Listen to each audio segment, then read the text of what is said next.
Assalamualaikum warahmatullahi wabarakatuh. Perkenalkan, nama saya Zurianti dengan NIM 1872150003. Saya dari Prodi Pendidikan Ekonomi kelas reguler plus. Mata kuliah yaitu Manajemen Keuangan dan dengan dosen pengampu Bapak Karyadi MM. Dan adapun tujuan saya membuat video pembelajaran ini ialah untuk memenuhi tugas ujian tengah semester, dan saya adalah mahasiswi semester 4 dari Universitas Pancasakti Bekasi.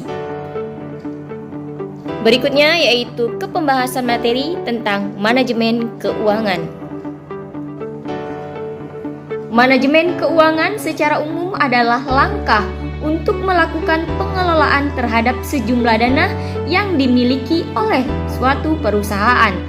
Hal ini sangat penting untuk memastikan agar seluruh pendapatan serta pengeluaran berjalan dengan lancar dan sejalan, sehingga tidak terjadi kerugian pada keuangan yang dikelola perusahaan nantinya. Ada beberapa poin penting yang terdapat di dalam manajemen keuangan sebagai berikut. Yang pertama yaitu penggunaan rasio dalam analisa finansial. Financial ratio analysis adalah alat untuk mengukur kinerja perusahaan berdasarkan data perbandingan yang ditulis dalam laporan keuangan seperti laporan neraca, laba rugi, dan arus kas dalam satu periode tertentu. Arti pentingnya analisa laporan finansial. Mengadakan interpretasi atau analisa laporan finansial suatu perusahaan sangat penting. Artinya, bagi pihak-pihak berkepentingan terhadap perusahaan yang bersangkutan, meskipun kepentingan mereka masing-masing adalah berbeda. Analisa rasio finansial. Penganalisa finansial dalam mengadakan analisa rasio finansial pada dasarnya dapat melakukan dengan dua macam cara pembagian, yaitu membandingkan rasio sekarang dengan rasio-rasio dari waktu yang lalu atau dengan rasio-rasio yang diperkirakan untuk waktu-waktu yang akan datang dari perusahaan yang sama. Lalu membandingkan rasio-rasio dari suatu perusahaan dengan rasio semacam dari perusahaan lain yang sejenis untuk waktu yang sama. Macam-macam rasio finansial dilihat dari sumbernya dibagi menjadi 3. Yang pertama, rasio-rasio neraca. Yang kedua, rasio-rasio laporan rugi dan laba. Yang ketiga, rasio-rasio antar laporan. Jenis-jenis rasio finansial yaitu rasio likuiditas, rasio solvabilitas, rasio aktivitas, dan rasio profitabilitas. Pembahasan poin yang kedua yaitu tentang modal perusahaan dan modal kerja. Definisi modal menurut Kamus Besar Bahasa Indonesia atau KBBI adalah dana yang bisa digunakan sebagai induk atau pokok untuk berbisnis, melepas uang, dan sebagainya. Arti modal lainnya adalah sesuatu yang digunakan seseorang atau perusahaan sebagai bekal untuk bekerja, berjuang, dan sebagainya. Modal kerja. Modal kerja atau biasa disebut working capital secara umum dapat didefinisikan sebagai investasi perusahaan jangka pendek seperti sekuritas yang dapat dijual, kas, piutang, dan persediaan. Modal ini nantinya akan digunakan perusahaan untuk kebutuhan dan pembiayaan kegiatan rencana usaha yang telah dibuat. Jenis-jenis modal kerja. Jenis-jenis modal kerja terbagi menjadi 2, yaitu modal kerja permanen atau permanent working capital dan modal kerja variabel atau variable working capital. Modal perusahaan. Jadi pengertian modal perusahaan adalah suatu aset utama perusahaan dalam menjalankan bisnis yang umumnya berbentuk dana, aset, atau utang.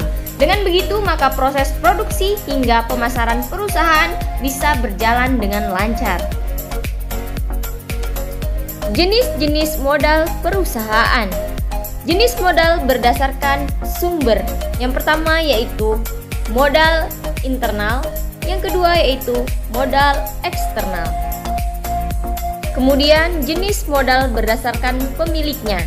Yang pertama yaitu modal sosial dan yang kedua yaitu modal perseorangan.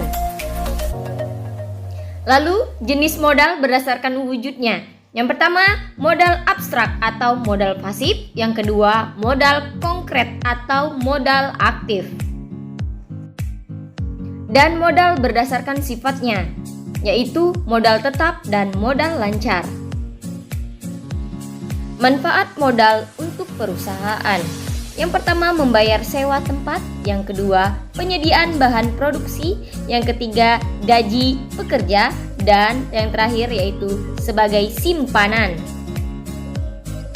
Pembahasan poin yang ketiga yaitu tentang modal kerja. Modal kerja adalah ukuran likuiditas suatu perusahaan termasuk efisiensi operasional dan kesehatan keuangan dalam jangka pendek. Modal kerja atau working capital merujuk pada perbedaan aset lancar perusahaan dan kewajiban yang ditanggung dalam periode berjalan. Konsep modal kerja. Konsep modal kerja terbagi menjadi 3. Yang pertama, konsep kuantitatif, yang kedua, konsep kualitatif, dan yang ketiga, konsep fungsional. Selanjutnya yaitu manfaat modal kerja. Yang pertama, melindungi perusahaan terhadap krisis modal kerja karena turunnya nilai aktiva lancar. Yang kedua, harus dapat membayar semua kewajiban tepat pada waktunya. Yang ketiga, datang untuk memiliki persediaan dalam jumlah yang cukup untuk melayani para konsumen. Yang keempat, penggabungan bagi perusahaan untuk memberikan syarat kredit yang lebih menguntungkan bagi para pelanggannya. Dan yang terakhir, keajaiban bagi perusahaan untuk dapat beroperasi dengan lebih efektif karena tidak ada kesulitan untuk memperoleh barang ataupun jasa yang dibutuhkan. Jenis-jenis modal kerja terbagi menjadi 2, yaitu permanent working capital dan variable working capital. Selanjutnya yaitu perputaran modal kerja. Perputaran modal kerja adalah rasio keuangan untuk mengukur seberapa efisien perusahaan memanfaatkan modal kerja mereka untuk menghasilkan pendapatan. Contoh perhitungan perputaran modal kerja. Perputaran modal kerja sama dengan penjualan tahunan bersih dibagi modal kerja. Dalam menggunakan rumus di atas, modal kerja dapat dihitung dengan cara mengurangkan kewajiban aktiva perusahaan dari aset aktivanya. Misalnya, aset dari perusahaan PT Mitra Karya Abadi adalah sebesar 500 juta rupiah. Perusahaan memiliki hutang sebesar 175 juta. Dari contoh tersebut, maka dapat dihitung working capital perusahaan atau modal kerja sebagai berikut.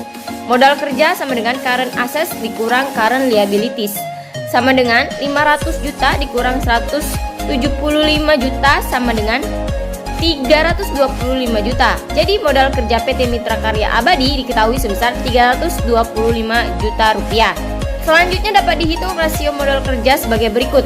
Rasio modal kerja sama dengan current assets dibagi current liabilities, sama dengan 500 juta dibagi 175 juta sama dengan 2,8.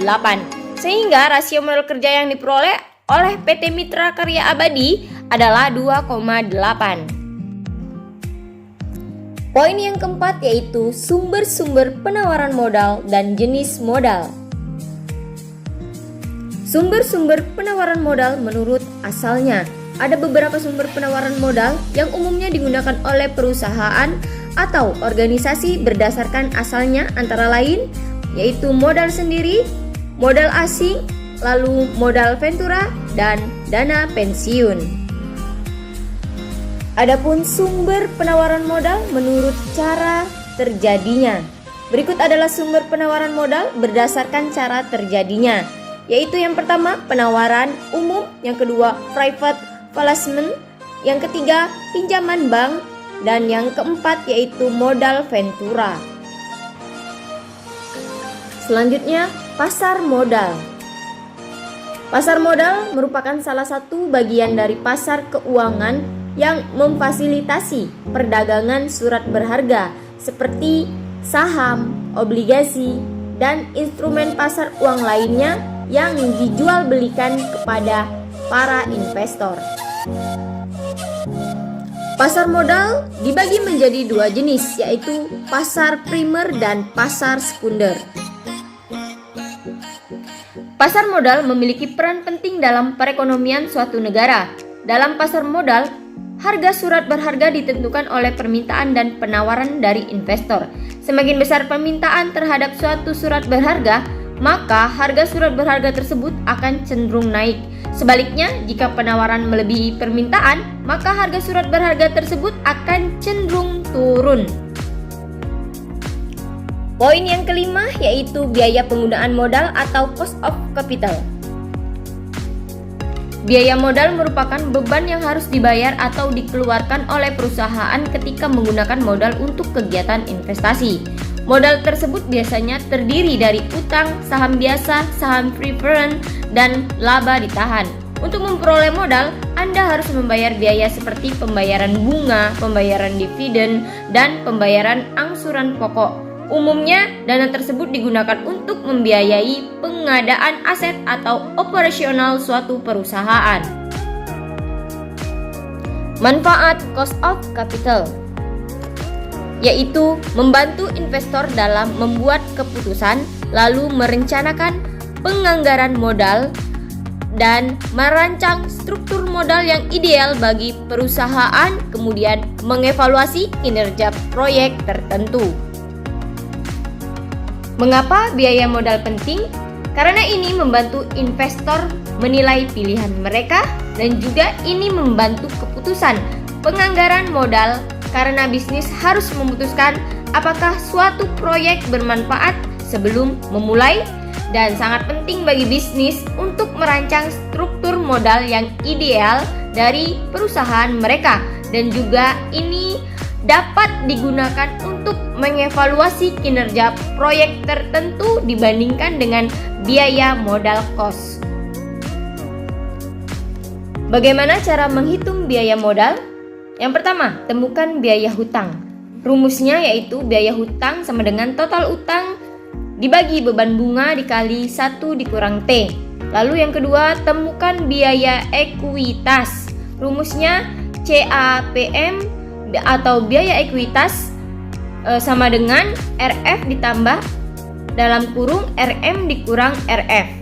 Lalu yang ketiga, temukan biaya modal rata-rata tertimbang. Rumusnya dalam kurung E dibagi V dikali RE ditambah D dibagi V dikali RD terus dikali lagi 1 dikurang TC.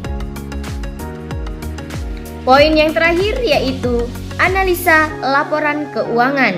Laporan keuangan merupakan catatan berisi informasi keuangan di suatu masa akuntansi yang nantinya dipakai dalam menggambarkan hasil kinerja perusahaan. Tujuan melakukan analisa laporan keuangan. Tujuan utama dilakukannya analisa pada laporan keuangan adalah mencari dasar pengambilan keputusan strategis serta dasar informasi perihal nilai bisnis, dan memberikan informasi yang lebih akurat, mendalam, serta bisa dipertanggungjawabkan.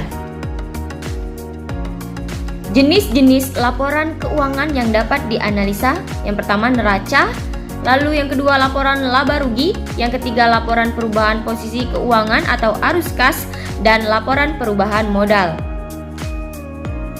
Metode analisa laporan keuangan. Yang pertama yaitu analisa horizontal. Ada beberapa macam yang terdapat dalam analisa horizontal, yaitu analisa tren atau indeks, analisa sumber dan modal kerja, analisa perubahan laba kotor, dan analisa sumber dan penggunaan kas. Lalu yang kedua yaitu analisa vertikal.